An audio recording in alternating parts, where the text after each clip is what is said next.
కొంచకో బోబన్ కథానాయకుడిగా నటించిన సినిమానే 'ఆఫీసర్ ఆన్ డ్యూటీ'.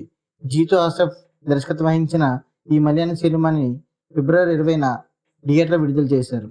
12 కోట్లతో నిర్మించిన ఈ సినిమా అక్కడ 50 కోట్ల పైగా వసూలు చేసింది. తెలుగులోనే ఈ సినిమాని మార్చి 14 రిలీజ్ చేశారు. అయితే పబ్లిసిటీ లేకపోవడం వల్ల పెద్దగా ఎవరికి తెలియకుండానే థియేటర్ నుంచి వెళ్ళిపోయింది. అలాంటి ఈ సినిమాని మార్చి 20 నుండి నెట్ఫ్లిక్స్లో తెలుగులో స్ట్రీమింగ్ అవుతుంది. ఈ సినిమా కథ విషయానికి వస్తే police officer Harish Shankar alias Kunchacko Boban suspension తర్వాత డ్యూటీకి హాజరవుతాడు. అప్పుడు అతని దగ్గరికి నకిలీ గోల్డ్ చైన్ కేసు వస్తుంది.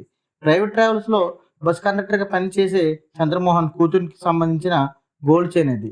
ఆ కేసు ఇన్వెస్టిగేషన్ మొదలుపెట్టిన హరీష్ శంకర్కి చంద్రమోహన్ కూతురిపై అనుమానం వస్తుంది. దాంతో ఆ కేసు విషయంలో అతను మరింత డీప్గా ముందుకు వెళ్తాడు. ఆ ఇన్వెస్టిగేషన్లో భాగంగా హరీష్ శంకర్ ముందుకు 3 గోల్డ్ చైన్లు వస్తాయి. ఒక చైను చంద్రమోహన్ కూతురికి సంబంధించింది కాగా మరో 2 చైన్లు జోసెఫ్, థామస్ అనే 2 పోలీస్ ఆఫీసర్ కూతురికి సంబంధించినవి. ఆ పోలీస్ ఆఫీసర్ మాదిరిగానే చంద్రమోహన్ కూతురు కూడా ఆత్మహత్య చేసుకోవడం హరీష్ శంకర్కి మరింత అనుమానాన్ని కలిగిస్తుంది.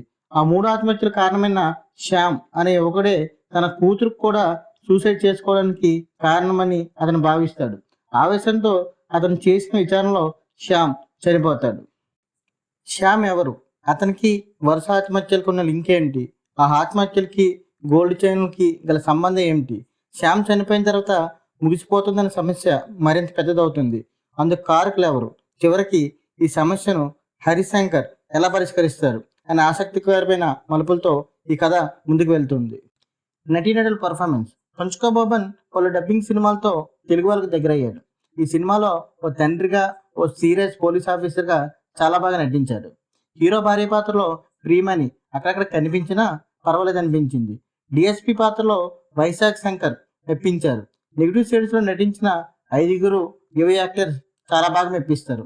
మిగిలిన నటీనటులు కూడా వారి పాత్రలో మెప్పించారు. సాంకేతిక అంశాలు. సినిమాటోగ్రఫీ, విజువల్స్ బాగున్నాయి.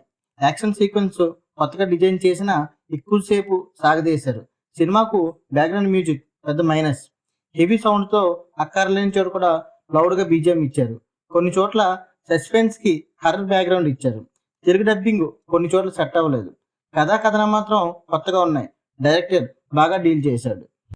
ఈ వీడియో కనుక మీకు నచ్చినట్లయితే లైక్ చేయండి, షేర్ చేయండి, కామెంట్ చేయండి, సబ్స్క్రైబ్ చేసుకోండి.